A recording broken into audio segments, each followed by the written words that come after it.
ஓம் முருகா போற்றி. ஓம் சரவண பவ. என் அன்பு குழந்தையே, உன்னுடைய வாழ்க்கையில் பல அழகிய வண்ண வண்ண பூக்கள் எல்லாம் பூத்து குலுங்க போகின்றது. நிச்சயம் அது நடக்கும். இவை அனைத்தையுமே உன்னை வந்து சேரும்படி நான் அமைத்து தருகின்றேன். என் பரிபூரண அருளும் ஆசையும் அன்பும் உனக்கு வேண்டுமென்றால் நான் சொல்வது போலவே நீ செய். உன் லட்சியங்களில் வெற்றியடையும்படி நான் உனக்கு துணை இருப்பேன். என் வார்த்தைகளை நீ நம்பினால், அப்பா சொல்வது எல்லாமே உன்னுடைய நன்மைக்கு தான் என்று நீ நம்பினால், கண்டிப்பாகவே நான் சொன்னதை நீ செய்வாய். நான் சொல்வதை நீ கண் குளிர பார்ப்பாய், காது குளிர நீ கேட்பாய். உன் வாழ்வில் பல நல்ல மாற்றங்களை கொண்டு வருவதற்கே நான் இருக்கின்றேன் என்பதை நீ முழுமையாக நம்பு. உனக்கு எப்பேற்பட்ட இக்கட்டான சூழ்நிலை வந்தாலும் நான் இருக்கிறேன் என்பதை மட்டும் நீ மறந்து விடாதே. உனது எண்ணங்கள் அனைத்தும் தவறாக போய்கொண்டிருக்கிறது. அது மாயை என்ற வலையில் சிக்கிக்கொண்டு தவித்து கொண்டிருக்கிறது. உன்னை காப்பாற்றவே நான் இப்போது வந்திருக்கிறேன். நான் உனக்காக அவதரித்தவன். அனைத்தும் மாறப்போகிறது.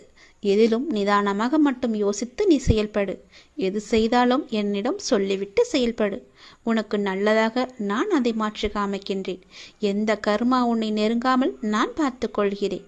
எப்பொழுதும் எனக்கு துணையாக நீங்கள் இருங்கள் அப்பா என்று எப்போது என்னிடம் வந்தாயோ அந்த நொடி முதலே உனக்கான நல்லதுகளை செய்ய நான் ஆரம்பித்து விட்டேன். எது நடந்தாலும் நான் பார்த்து கொள்கிறேன். நீ தைரியமாக இரு. எல்லாவற்றையும் நானே பார்த்து கொண்டு அதற்கான பல வெகுமதிகளை தருகிறேன். அன்பு குழந்தையே, நேற்று கவலையுடன் உறங்கி போன உனக்கு ஒரு நல்ல பதிலோடு பரிசோடு வந்திருக்கிறேன். உன் வாழ்க்கை சிறப்பாகவே இருக்கும். மீனே கேள், நல்லது நடக்கும் உனக்கு. நீண்ட நாட்களாகவே நீ என்னிடம் கேட்டுக்கொண்டிருக்கும் உன் பிரார்த்தனையை உன்னுடைய அப்பா உனக்காக நிறைவேற்றி கொடுக்க போகின்றேன். உன்னுடைய துன்பங்களிலிருந்து எல்லாம் உன்னை காப்பாற்றப் போகின்றேன். நீ கேட்ட வரத்தை கூடிய விரைவில் உனக்கு தந்து உன் வாழ்க்கையை நான் சிறப்பானதாக மாற்றப் போகின்றேன். நீ நினைத்தது நிச்சயமாகவே நடக்கப் போகிறது. அது உனக்கு நடந்தே தீரும். உன்னுடைய மனக்கவலையின்றி இன்று தீபம் ஏற்று. எனக்காக ஒரே ஒரு தீபம் உன்னுடைய வீட்டில் ஏற்றிவை. என்னை நினைத்து ஓம் என்று சொல். எல்லாவற்றையும் நான் பார்த்து கொள்கிறேன். உனக்கு நல்வழியை நான் காட்டுகிறேன். காலை எழுந்ததும் என்ன வாக்கு வருகிறது என்று பார்க்க வேண்டும். ஏனென்றால் மனம் எதையோ பறிகொடுத்தது போல உள்ளது என்று உன் மனதில் சில கவலைகளுடன் நேற்று உறங்கி போனாயல்லவா? ஒவ்வொரு காலகட்டத்திற்கும் என்ன நடக்க வேண்டுமோ அதுதான் நடந்திருக்கின்றது. ஆனால் அது நிரந்தரமல்ல. இதுவும் மாறும். உன் மனதில் உள்ள அந்த சுமைகளை இறக்கி வைத்துவிட்டு அடுத்த நொடி உன்னுடையதாக இருப்பதற்காக அதை எப்படி சிறப்பாக ஆக்கப் போகின்றாய் என்பதில் உன்னுடைய கவனத்தை நீ செலுத்து. நான் உன்னோடு இருக்கின்றேன். அடுத்த நொடியை மகளுடையதாக ஆக்க உனக்கு நான் துணை இருக்கின்றேன். என் செல்ல குழந்தையே, உன்னை விட்டு சென்றதெல்லாம் உன் கை வந்து இந்த தை மாதத்தில் உன்னை வந்து சேரும். மகிழ்ச்சியாகவே இரு. நான் உனக்கு துணை இருப்பேன். எப்பொழுதும் உனக்குள் நான் இருப்பேன். என்னுடைய நாமத்தை மட்டும் நீ சொல்லிக்கொண்டே இரு. நீ மகிழ்ச்சியாக இருந்தாலும் உன்னுடைய மனதில் ஏதோ ஒரு பயம் ஓடிக்கொண்டே இருக்கின்றதே. எதற்காக அது? அது தேவையற்ற பயம். உன் வாழ்க்கையில் நல்ல மாற்றங்கள் ஒவ்வொன்றாக நடக்க ஆரம்பம் ஆகிவிட்டது. பயம் உனக்கு எதிர்மறை எண்ணங்களை மட்டுமே தரும். அந்த பயத்தை நீ தூக்கி எறிந்துவிடு. உன்னுடைய மனதை நீ எப்பொழுதும் நேர்மறையாய் மட்டுமே வைத்துக்கொள். அதில் எதிர்மறையை உட்புகுத்தி விடாதே. அதை தடுத்து நிறுத்த வேண்டிய பொறுப்பு உனக்குள் தான் இருக்கிறது. அதை நீ மட்டுமே செய்ய முடியும். நீ நினைத்தால் கண்டிப்பாகவே முடியும். அந்த எதிர்மறை எண்ணங்கள் உன் செயல்பாட்டை எல்லாம் தடுத்து உன்னை தோல்வியில் சென்று அடைய வைத்துவிடும். முதலில் அந்த பயத்தை விடு. நல்லதை நினை. உனக்கு நன்மைகள் மேலும் மேலும் பெருகி கொண்டே இருக்கும். உன்னுடைய வாழ்க்கை உயரும் நேரம் இது. நீ வாழ்வை எப்போது குறை சொல்லாமல் ஏற்றுக்கொண்டாயோ, வினையை எப்போது நீ புரிந்து கொண்டாயோ அப்போதே பல மாறுதல்கள் எல்லாம் உன்னுடைய வாழ்வில் நடக்க ஆரம்பித்து விட்டன. நீ விரும்பியபடி நடந்தால்தான் மகிழ்ச்சி இருக்கும் என்று நினைத்தாய். ஆனால் இப்போது உனக்கு அமைந்த வாழ்விலே நீ அனைத்து மகிழ்ச்சியையும் காண இருக்கின்றாய். இடமாற்றம், வேலை மாற்றம் என நீ எதிர்பார்த்த பல மாற்றங்கள் நிகழப்போகிறது. நீண்ட நாட்களாகவே நீ என்னிடம் கேட்ட ஒரு வேண்டுதலும் இந்த மாதத்தில் நிறைவேறப் போகிறது. மகிழ்ச்சியாக சந்தோஷமாகவே அதை அனுபவிக்கப் போகின்றாய். தையும் பிறந்து விட்டது, உனக்கான நல்வழியும் பிறந்து விட்டது. இந்த அப்பனின் ஆசியோடு, இந்த சிவனின் ஆசியோடு இனி நீ கவலையுடன் உறங்க வேண்டிய அவசியம் இருக்காது. நல்ல பதிலும் நல்ல பரிசும் இனி உன் வாழ்க்கையை நல்லபடியாகவே மாற்றும். உன் வாழ்க்கை சிறப்பாகவே இருக்கும். சந்தோஷமாகவே இனி உன் வாழ்க்கையை நீ வாழலாம். வாழ்வில் நடைமுறையில் உள்ள சில விஷயங்களை யதார்த்தமாக நீ புரிந்து கொண்டால் இன்பத்தையும் துன்பத்தையும் சமநிலையில் ஏற்கலாம். நீ முயற்றுப்பார். என் துணையோடு எல்லாவற்றையுமே போராடிப்பார். போராட்டமே இல்லாத வாழ்க்கை இங்கு யாருக்குமே அமைவதில்லை. போராட்டத்தை சந்திக்காத எந்த உயிரும் இந்த பூமியில் வாழ முடியாது. தெரிந்து கொள். பிறந்தது முதல் இறப்பது வரை போராட்டம் இருந்து கொண்டுதான் இருக்கிறது. பிறந்த குழந்தை கூட அழுகை என்னும் சத்தம் செய்துதான் தன்னுடைய தேவைகளை பூர்த்தி செய்கிறது. போராட்டத்தில் பிறந்து போராட்டத்தில் வளர்ந்து போராட்டத்தில் மடிவதுதான் வாழ்க்கை. இன்று மனிதன் போராட்டம் இல்லாத வாழ்க்கை வாழ ஆசைப்படுகின்றான். அதைத்தான் விரும்புகின்றான். வாழ்க்கையில் தங்கள் குறிக்கோளை நிலைநிறுத்திக் கொள்ள ஒவ்வொரு மனிதனும் இவ்வுலகில் போராட வேண்டியிருக்கிறது. பூந்தோட்டத்தில் ஒவ்வொரு நாளும் புது புது மலர்கள் பூப்பதுண்டு. ஆனால் அவை நிலைப்பது இல்லை. அது நியதியும் இல்லை. அதுபோலத்தான் வாழ்க்கை என்னும் பூந்தோட்டத்தில் ஒவ்வொரு நாளும் புது புது மலர்களாக பூத்து கொண்டிருக்கிறோம். எவ்வாறு பூந்தோட்டத்தில் மலர்ந்த ஒரு பூ நிலைப்பது இல்லையோ அது போலத்தான் வாழ்க்கையும். போராட்டங்கள் இல்லாமல் வாழ்வில் எதுவுமே வெற்றி பெற முடியாது. போராட்டம் இல்லை என்றால் வாழ்க்கை உப்புச்சப்பு இல்லாமல் போய்விடும். வாழ்க்கையில் உங்களுக்கு அழுவதற்கு 100 காரணங்கள் இருந்தாலும் சிரிப்பதற்கு என்னிடம் 1000 காரணங்கள் இருக்கிறது என்று வாழ்ந்து காட்டு. சரியான நேர்மையான வாழ்க்கை பயணப்பாதை முட்கள் நிறைந்த கரடுமுரடான பாதைத்தான். இப்பாதையில் முட்களாகவும் கரடுமுரடான கற்களாகவும் பிறரின் அவமான பேச்சுக்களும் பழிச்சொற்களும் நியாயமில்லாத விமர்சனங்களும் தான் நிறைந்திருக்கும். அதை நீ தெரிந்து கொள். வாழ்க்கை என்பது அவ்வளவு சுலபமல்ல. களை இல்லாத தோட்டமில்லை. அதுபோலத்தான் போராட்டம் இல்லாத வாழ்க்கையும் இல்லை. வாழ்க்கை அழகானதாக மாற்றிக்கொள்வது உன்னுடைய கையில்தான் இருக்கிறது. எல்லோருடைய வாழ்விலும் இன்பம் துன்பம் என்று எல்லாமே கலந்துதான் இருக்கும். நாம் அவற்றை எப்படி எடுத்துக்கொள்கிறோம் என்பதுதான் மிக முக்கியம். ஆசையை குறைத்து கொள்ள வேண்டும். மனநிறைவு இருந்தாலே போதும். உன்னுடைய வாழ்வில் மகிழ்ச்சி தானாக நிலைத்து நிற்கும். போராட்டம் இருந்தாலும் கூட யாரும் வாழ்க்கையை வெறுப்பதில்லை. போராட்டங்களை எல்லாம் ஏற்றுக்கொள்ளவும் நமக்கு ஏற்றதாக மாற்றிக்கொள்ளவும் பழகினாலே போதும். வாழ்க்கை பூந்தோட்டமாக மாறிவிடும். உங்களின் வாழ்வில் நல்லது நடக்க வேண்டுமென்றால் நான் சொல்வதை பின்பற்றுங்கள். நீங்கள் எப்படிப்பட்ட பாதையில் பயணம் செய்தாலும் உங்கள் நற்சிந்தனையாலும் நற்செயல்களாலும் மலரும் புதிய பயனுள்ள மலர்களால் பாதையை நிரப்புங்கள். உங்கள் வாழ்வு இனிதாக அமையும். நீங்கள் வாழ வாருங்கள். என்னுடைய ஆசையுடன் நீங்கள் போராட்டத்தில் குதிக்க தயாராக இருங்கள். என் துணை உனக்கு உண்டு. எல்லோருக்குமே சிவன் என்றால் பிடிக்கத்தான் தெரியும். தந்தை சிவபெருமான் நினைப்பது என்பது மிக பெரிய புண்ணியத்தின் ஒரு சத்திய வருமானம். மனித வாழ்க்கை வியாபாரமாகிவிட்ட இந்த காலத்தில் அந்த வியாபாரத்தை லாபமாக மாற்றுவதற்கு நாம் இறைவனுடன் வியாபாரத்தை இணைத்து கொள்ள வேண்டும். இறைவனுடன் வியாபாரம் செய்வதற்கு அவருக்கு வேண்டியது எல்லாம் உங்களுடைய பணம், காசு, தொழிலில் வரும் லாபம் இது எல்லாம் கிடையாது. நீங்கள் சுத்தமான மனதுடன் அவரை நினைவு செய்ய வேண்டும். உங்களிடம் என்னென்ன தீய குணங்கள் இருக்கின்றதோ அவற்றை அவரிடம் அர்ப்பணித்து விட வேண்டும். அர்ப்பணித்தவற்றை திரும்ப வாங்கக்கூடாது. அர்ப்பணித்த பின் அந்த இடத்தை நிரப்புவதற்கு அவரிடமிருந்து நற்குணங்களை பெற்றுக்கொள்ள வேண்டும். இதுதான் இறைவனிடம் நாம் செய்யும் கொடுக்கல் வாங்கல். மற்றபடி நாம் செலுத்தும் காணிக்கைகள் மற்றும் அபிஷேகங்கள் இது இறைவனை குளிர்விக்கின்றதா என்றால் நமது நன்னடத்தை எவ்வளவு இருக்கின்றதோ அதை பொறுத்தே நாம் இறைவனுக்கு செலுத்தும் அர்ப்பணிப்பையும் அவர் ஏற்றுக்கொள்கின்றார். வாழ்க்கையில் தவறான பாதையில் சென்றுவிட்டு மனித வாழ்க்கையின் தர்மத்திற்கு உட்பட்ட செயல்களை மறந்துவிட்டு இறைவனுக்கு என்ன அபிஷேகம் செய்தாலும் அதனால் அவர் மனம் குளிர்வதில்லை. பாவத்தினுடைய செல்வத்தினால் ஒருவர் புண்ணிய காரியம் செய்தாலும் அந்த புண்ணியம் செய்ய வேண்டும் என்ற எண்ணத்திற்கு கண்டிப்பாக பலன் கிடைத்தே தீரும்.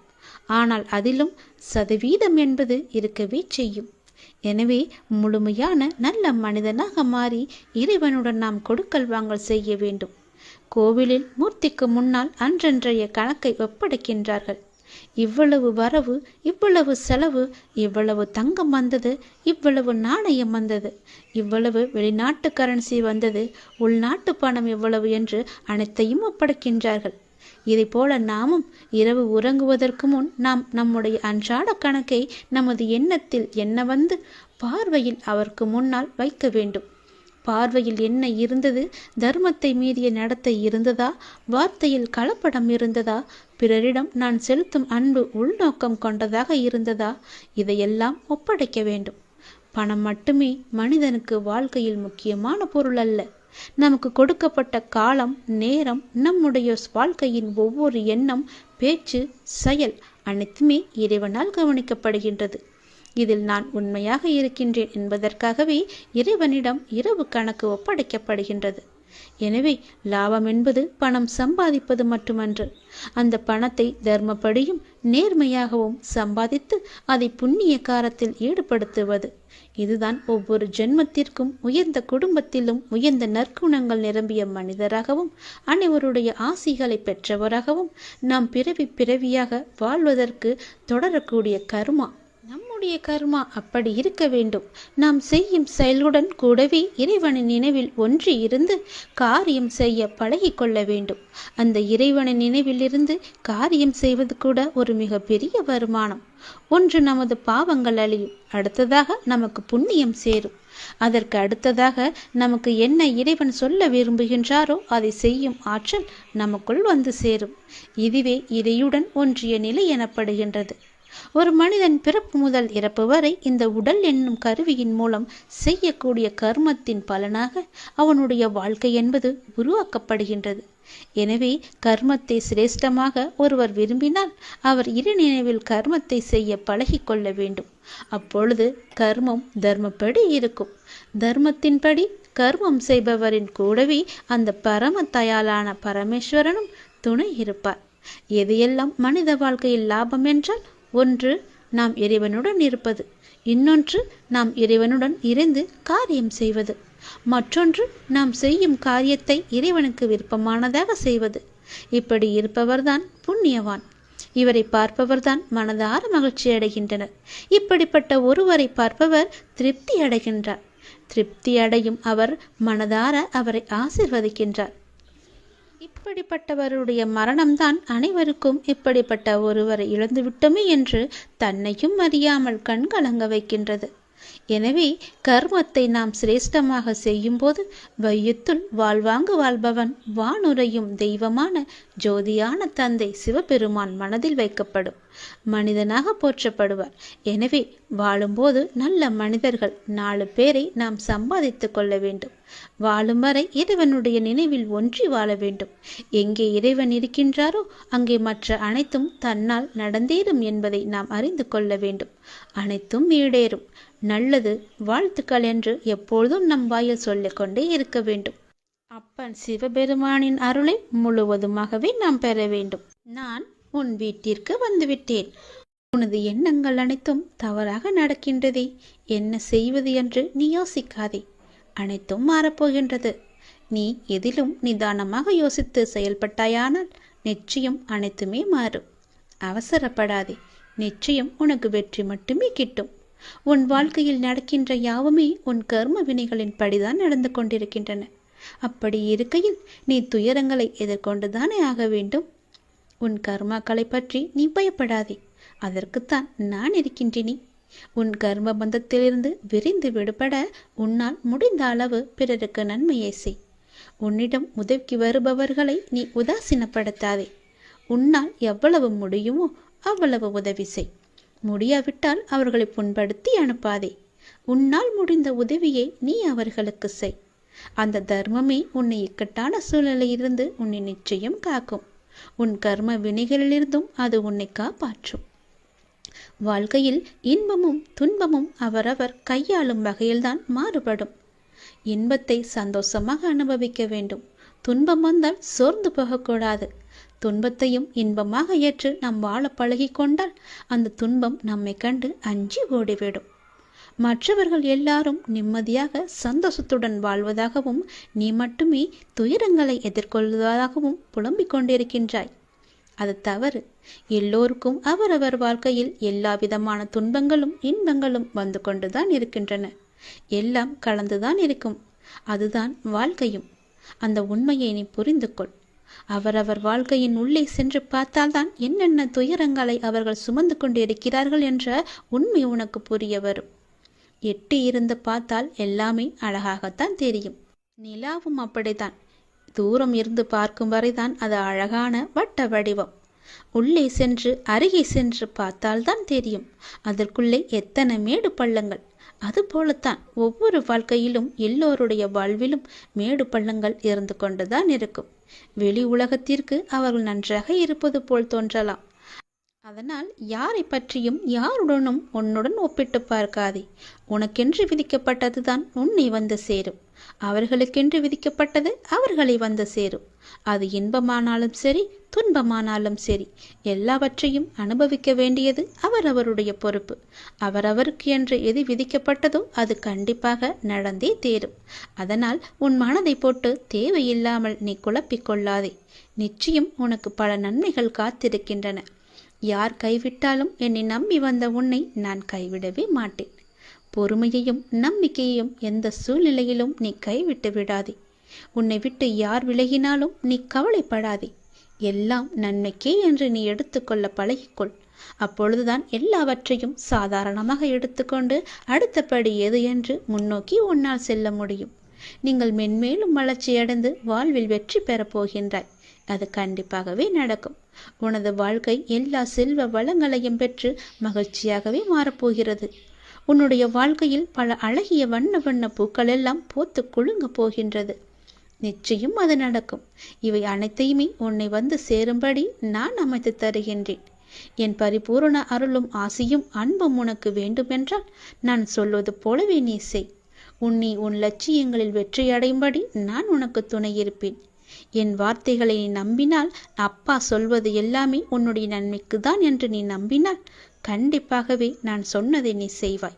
நான் சொல்வதை நீ கண் குளிர பார்ப்பாய், காது குளிர நீ கேட்பாய். உன் வாழ்வில் பல நல்ல மாற்றங்களை கொண்டு வருவதற்கே நான் இருக்கின்றேன் என்பதை நீ முழுமையாக நம்பு. உனக்கு எப்பேற்பட்ட இக்கட்டான சூழ்நிலை வந்தாலும் நான் இருக்கிறேன் என்பதை மட்டும் நீ மறந்து விடாதே. உனது எண்ணங்கள் அனைத்தும் தவறாக போய்கொண்டிருக்கிறது. அது மாயை என்ற வலையில் சிக்கிக்கொண்டு தவித்து கொண்டிருக்கிறது. உன்னை காப்பாற்றவே நான் இப்போது வந்திருக்கிறேன். நான் உனக்காக அவதரித்தவன். அனைத்தும் மாறப்போகிறது. எதிலும் நிதானமாக மட்டும் யோசித்து நீ செயல்படு. எது செய்தாலும் என்னிடம் சொல்லிவிட்டு செயல்படு. உனக்கு நல்லதாக நான் அதை மாற்றி காமிக்கின்றேன். எந்த கர்மா உன்னை நெருங்காமல் நான் பார்த்து கொள்கிறேன். எப்பொழுதும் எனக்கு துணையாக நீங்கள் இருங்கள் அப்பா என்று எப்போது என்னிடம் வந்தாயோ அந்த நொடி முதலே உனக்கான நல்லதுகளை செய்ய நான் ஆரம்பித்து விட்டேன். எது நடந்தாலும் நான் பார்த்து கொள்கிறேன். நீ தைரியமாக இரு.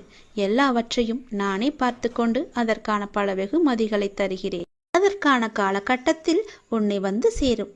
அதை பற்றி நீ கவலைப்பட தேவையில்லை. உனது எண்ணங்கள் அனைத்தும் தவறாக நடக்கின்றதே, என்ன செய்வது என்று நீ யோசிக்காதே. அனைத்தும் மாறப்போகின்றது. நீ எதிலும் நிதானமாக யோசித்து செயல்பட்டாயானால் நிச்சயம் அனைத்துமே மாறும். நாம் கடவுளிடம் எது வேண்டுமானாலும் அவர் அமைதியாக இருப்பதற்கு காரணம் இருக்கும். நீங்கள் கடவுளிடம் பேசுவதை மட்டும் நிறுத்தி விடாதீர்கள். இறைவனிடம் நீங்கள் பேசுங்கள். இறைவனிடம் பேசும் வார்த்தைகள் மிகவுமே வலிமையானவை. இறைவனிடம் திரும்ப திரும்ப ஒரு விஷயத்தையே சொல்லும்போது அது கண்டிப்பாக நிறைவேறியே தீரும். இறைவனிடம் நீங்கள் கேட்கும் ஒவ்வொன்றையும் அவர்கள் கவனித்து கொண்டு தான் இருக்கிறார். உங்கள் பிரார்த்தனைகள் கண்டிப்பாக ஒரு நாள் நிறைவேற்றப்படும். அவருடன் பேசுவதை மட்டும் நிறுத்திவிடாதீர்கள். ஒரு விஷயம் நமக்கு நடக்க வேண்டும் என்றால் இறைவனிடம் முறையிட்டு கொண்டே இருங்கள். இது நடந்தே ஆக வேண்டும், இதை சரி செய்யுங்கள் அப்பா என்று சொல்லிக் கொண்டே இருங்கள். நிச்சயமாகவே அவர் உங்கள் பிரார்த்தனையை நிறைவேற்றி தருவார். நம்பிக்கையோடு இருங்கள். அவர் தருவார் என்ற நம்பிக்கையோடு இருங்கள். நம்பிக்கை இருந்தால் அந்த வானமும் நமக்கு வசப்படும். இந்த பிரபஞ்சத்தையே ஆளும் மிகப்பெரிய சக்தி உங்களது தேவைகளையும் கண்டிப்பாக நிறைவேற்றும். இறைவனால் நிறைவேற்ற முடியாத அளவிற்கு பெரிய பிரார்த்தனைகள் எதுவுமே கிடையாது. அவர்தான் அந்த பிரச்சனையை உருவாக்கியவர். உருவாக்கியவருக்கு பிரச்சனையை தீர்க்க தெரியாதா? உங்களுக்கு தேவையானதை கண்டிப்பாக அவர் வழங்கிக் கொண்டே இருப்பார். அதை யாராலும் தடுக்க முடியாது. இதுவரை இறைவன் கொடுத்ததற்கு இனி கொடுக்க போவதற்கும் என அனைத்துக்குமே நீங்கள் நன்றி சொல்ல வேண்டும். நன்றி சொல்ல மறவாதீர்கள். உங்களை கைப்பிடித்து வழி நடத்தி கொண்டிருக்கும் சக்தியை முழுமையாக நம்புங்கள். நீங்கள் யார் மீது ஒருவர் மீது நம்பிக்கை வைத்திருக்கிறீர்களோ அது முழுமையான தூய மனதுடன் கூடிய நம்பிக்கையாக இருக்க வேண்டும். எது செய்தாலும் அசைக்க முடியாத நம்பிக்கையாக இருக்க வேண்டும். அப்போதுதான் அவருடைய முழுமையான லீலைகள் நமக்கு தெரிய வரும். என்றுமே அது உங்களை கைவிடாது. உங்களுக்கு வேண்டியது அனைத்தும் வாரி வழங்கும். உங்களுக்கு வேண்டிய அனைத்தையும் பெற்று நீங்களும் உங்களை சார்ந்த அனைவரும் மகிழ்ச்சியோடு வாழ்வீர்கள். அதற்கு அவரே துணையாகவும் இருப்பார். நீங்கள் செய்ய வேண்டியது எல்லாம் அவரிடம் நீங்கள் தினமும் பேசிக்கொண்டே இருப்பது மட்டும்தான். என்ன அப்பா, எப்படி இருக்கிறீர்கள் என்று ஆரம்பித்து எல்லாவற்றையுமே பேசுங்கள். எல்லாவற்றிற்கும் அவர் நிச்சயம் பதில் தருவார். ஆனால் அந்த பதிலுக்கு நீங்கள் கொஞ்சம் காலம் காத்திருக்க வேண்டும். உடனடியாக நடக்க வேண்டும் என்றால் அது நடக்காது. சிறிது காலம் பொறுமையாகத்தான் இருக்க வேண்டும். இப்போது நீங்கள் செய்ய வேண்டிய மிக முக்கியமான காரியம் என்னவென்றால், உங்களுக்கான காரியங்கள் நிறைவேறப் போகும் இந்த நாட்களில் மிக பொறுமையாக இருப்பதுதான். கண்டிப்பாகவே நடக்கும். உனது வாழ்க்கை எல்லா செல்வ வளங்களையும் பெற்று மகிழ்ச்சியாகவே மாறப்போகிறது.